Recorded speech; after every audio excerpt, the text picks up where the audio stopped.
लोगों के मन में तो डाल दिया कि सीबीआई को देंगे, लेकिन सीबीआई को तुरंत नहीं देंगे, सीबीआई को कुछ दिन बाद देंगे। क्यों?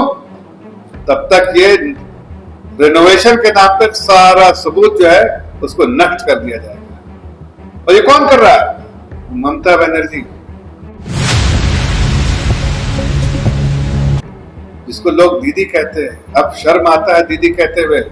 वो निर्दयी है जिन्होंने एक महिला के बलात्कार, जो उनकी बेटी समान थी, उसके बलात्कारियों को बचाने का काम कर रही है।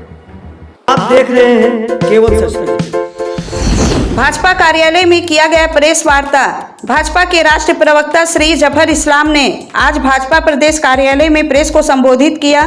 मुद्दा रहा बंगाल में हुई घटना की निंदा करते हुए जफर इस्लाम ने कहा कि ममता बनर्जी सरकार में रहने के लायक नहीं है। साथ ही और भी क्या कुछ बातें कही उन्होंने, आइए सुनते हैं। पत्रकार बंधुगण, आज की इस प्रेस वार्ता में आप सबका बहुत बहुत स्वागत, अभिनंदन। आज हम सबके बीच पार्टी के राष्ट्रीय प्रवक्ता और हम सबके बीच के भी आप साथी हैं। आप मूलतः झारखंड के हजारीबाग के रहने वाले हैं और लंबे समय से आप पार्टी के प्रवक्ता हैं। मीडिया की दृष्टि से आप केंद्र की ओर से झारखंड के प्रभारी भी हैं। आप राज्यसभा के सदस्य भी रहे हैं। श्रीमान जफर इस्लाम जी, मैं आज की प्रेस वार्ता में आपका मंच पर हृदय से स्वागत करता हूं, अभिनंदन करता हूं। साथ ही साथ आज की प्रेस वार्ता में हमारे प्रदेश के प्रवक्ता श्री अविनेश कुमार सिंह जी भी उपस्थित हैं, मैं उनका भी स्वागत करता हूं। हमारे सहयोगी छोटे भाई श्री अशोक बड़ाई जी भी उपस्थित हैं, मैं उनका भी स्वागत करता हूं। और आज के संदर्भ में माननीय जफर इस्लाम जी से आग्रह करता हूं, आप सबके बीच अपनी बातों को रखें। उनका भी स्वागत है, आप सभी लोगों का स्वागत है इस प्रेस वार्ता में। जितने भी प्रेस बंधु हैं यहाँ पर, सबका स्वागत है आज के इस प्रेस वार्ता में।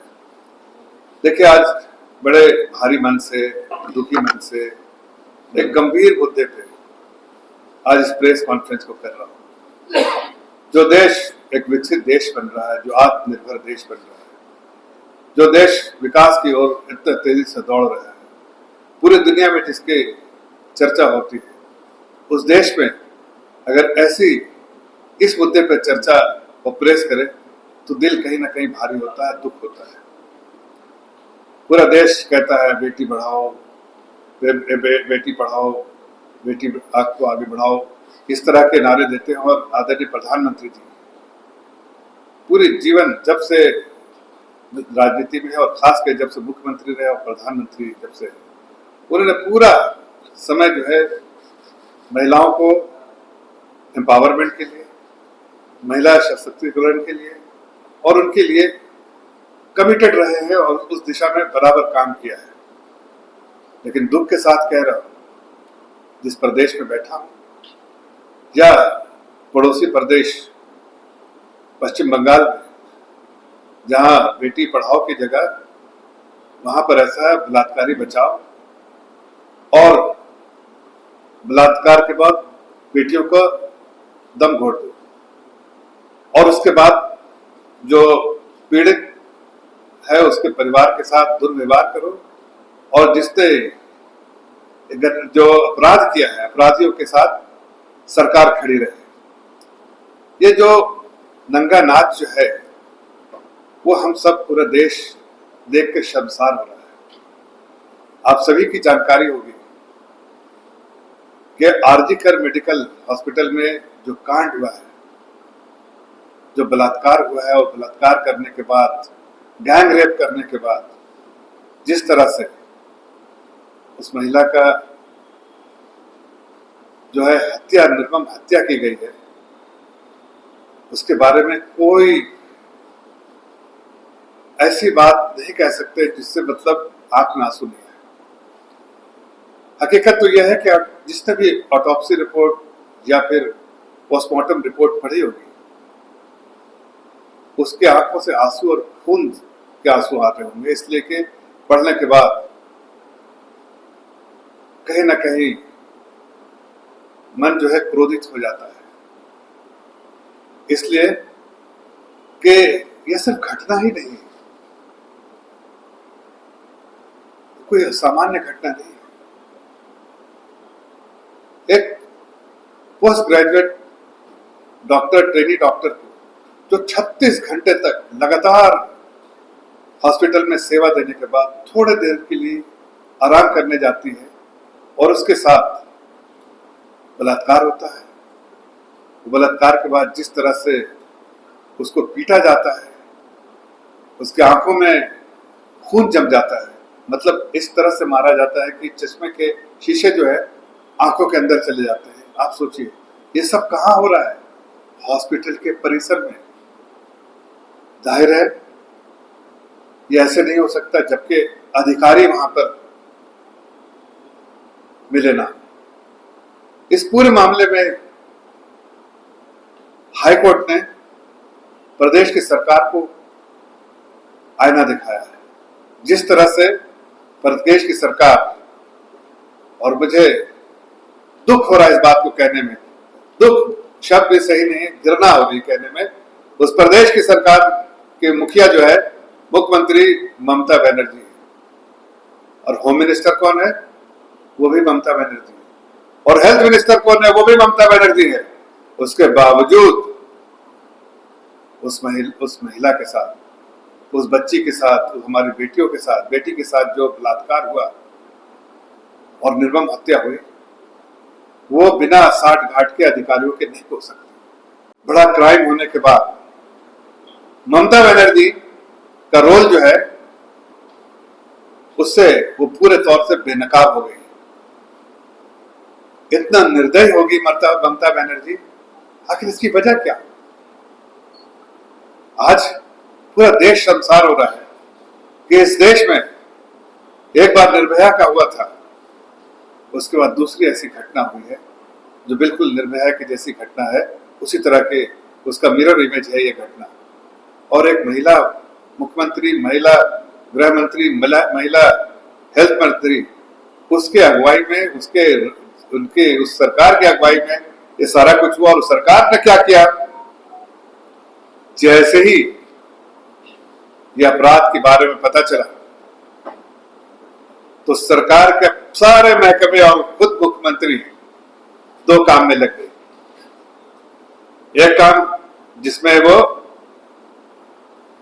ये जो लोग इस संगीन अपराध को अंजाम दिए थे उनको बचाने का काम, और दूसरा हॉस्पिटल में जो अधिकारी थे उसको वहां से जितने भी सबूत है उसको नष्ट करने का काम।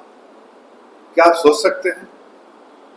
बच्ची की लाश पड़ी है, इस निर्मम हत्या के बाद, बलात्कार के बाद वहां लाश पड़ी है, और ये इनसेंसिटिव ममता बनर्जी की सरकार और खुद इनसेंसिटिव ममता बनर्जी वहां सबूत को निपटाने में और उसको खत्म करने में जुटी हुई, नष्ट करने में। आपने कभी नहीं सुना होगा, आप सब पत्रकार हैं, जानते होंगे अच्छे से कि जब भी कोई ऐसी घटना होती है तो वहां की चीजों को बिल्कुल इंटैक्ट रखा जाता है ताकि सबूतों से कोई छेड़खानी ना कर पाए। लेकिन आपको आश्चर्य होगा सुन के, और दिल में दर्द भी होगा, दुख भी होगा, मन में पीड़ा होगी कि क्या ऐसी भी सरकार हो सकती है जो उसी वक्त रेनोवेशन के नाम पे वहां के सारे सबूत को नष्ट करने में लग गई। और पब्लिक में क्या कहा कि अगर पुलिस ढूंढ नहीं पाती है तो मैं सीबीआई को सौंप दूंगी। अगर भाई सीबीआई को देना है तो तुरंत दे देते, लेकिन सीबीआई को कुछ दिन बाद देंगे। लोगों के मन में तो डाल दिया कि सीबीआई को देंगे, लेकिन सीबीआई को तुरंत नहीं देंगे, सीबीआई को कुछ दिन बाद देंगे। क्यों? तब तक ये रेनोवेशन के नाम पर सारा सबूत जो है उसको नष्ट कर दिया जाएगा। और ये कौन कर रहा है? ममता बनर्जी, जिसको लोग दीदी कहते हैं। अब शर्म आता है दीदी कहते हुए। वो निर्दयी है जिन्होंने एक महिला के बलात्कार, जो उनकी बेटी समान थी, उसके बलात्कारियों को बचाने का काम कर रही है। कानून है, किसी सरकार का कानून नहीं, देश का कानून है, किसी एक स्टेट का नहीं। पूरे देश में इस कानून को नाफिज किया गया है कि अगर ऐसी घटना होती तो FIR तुरंत दर्ज करना चाहिए। लेकिन फिर कह रहा हूं, आपको आश्चर्य होगा और इस बात को प्रमुखता से उठाइए। यह कर्तव्य है, हमारी रिस्पॉन्सिबिलिटी एक सिटीजन के हैसियत से कि हमारी बहन बेटियों के साथ इस तरह का जब अत्याचार हो रहा है तो उसको हम उजागर करेंगे और उसके साथ जो लोग खड़े हैं उनको बलात्कारियों को बचाने के लिए उनको एक्सपोज करेंगे। और आज ममता बनर्जी की सरकार, खुद ममता बनर्जी, और उन्होंने पुलिस को हिदायत दी थी कि कोई FIR नहीं होना चाहिए। क्या आप सोच सकते हैं कि एक मुख्यमंत्री का आदेश हो कमिश्नर को कि कोई भी FIR नहीं होना चाहिए, और FIR पुलिस ने नहीं किया, मना कर दिया। और आपको आश्चर्य होगा, मैं सवाल पूछता हूं वेस्ट बंगाल की सरकार से, ममता बनर्जी की सरकार से, कितनी कठोर सोच वाली सरकार से, कि जब उस माता पिता को पहले फोन करवाया प्रिंसिपल से कि भाई ऐसा है कि आपकी बच्ची बीमार है, और 10:53 में उसको फोन आया सुबह के, और 22 मिनट बाद फोन आता है कि आपकी बेटी ने सुसाइड कर लिया है, अननेचुरल डेथ है, सुसाइड कर लिया है। ये 22 मिनट में ये कहानी रची गई। किसके इशारे पे रची गई? प्रिंसिपल की क्या ड्यूटी होती है? अगर मेडिकल हॉस्पिटल में जो प्रिंसिपल है उसकी ड्यूटी होती है कि वहां पर चाहे डॉक्टर हो, चाहे वहां पर और भी अधिकारी हो, सबकी सुरक्षा की जिम्मेदारी उनकी होती है, उस परिसर के जिम्मेदार होते हैं। लेकिन यकीन मानिए उनकी रिस्पॉन्सिबिलिटी थी FIR लिखवाने की, लेकिन ना लिखवाने की वजह से उनको, चूंकि हिदायत थी ममता बनर्जी को कि ममता बनर्जी का इंस्ट्रक्शन था, इसलिए उन्होंने कोई FIR नहीं लिखाया, बल्कि सबूत को नष्ट करने में जुट गए। उनको पुरस्कृत किया गया। किसके द्वारा? ममता बनर्जी के द्वारा। 4 घंटे में ट्रांसफर करके एक दूसरे मेडिकल हॉस्पिटल के में उनको प्रिंसिपल बना के भेज दिया गया। ऐसा आपने कभी किसी भी हत्या के, ऐसी निर्मम हत्या, बलात्कार के बाद, और उसके जिसके परिसर में सब हुआ उसको पुरस्कृत किया गया हुआ, ऐसा आपने कभी सुना है? लेकिन ममता बनर्जी ने किया। क्यों किया? इसलिए कि वो सारे सबूत को ठिकाने लगाने में का अंजाम दे रही थी। इसलिए उसको 4 घंटे में ट्रांसफर, निलंबित करने के बजाय ट्रांसफर करके एक पुरस्कार देके एक दूसरे हॉस्पिटल का इंचार्ज बनाया, जबकि रिस्पॉन्सिबिलिटी थी उस प्रिंसिपल की कि वो वहां पर खड़ी होके FIR करवाती और इस पूरे मामले में डट के उसका लोगों के सामने उसको एक्सपोज करने में काम करती। लेकिन चूंकि वही ममता बनर्जी का इशारा था, इसलिए कि जरूर वो लोग हैं जिन लोगों ने ऐसा घिनौना काम किया है, जिन लोगों ने बलात्कार और हत्या की हैं, उनको कहीं ना कहीं संरक्षण पूरे तौर से स्टेट गवर्नमेंट और स्टेट एडमिनिस्ट्रेशन का है। आज पूरी दुनिया में इस बात की चर्चा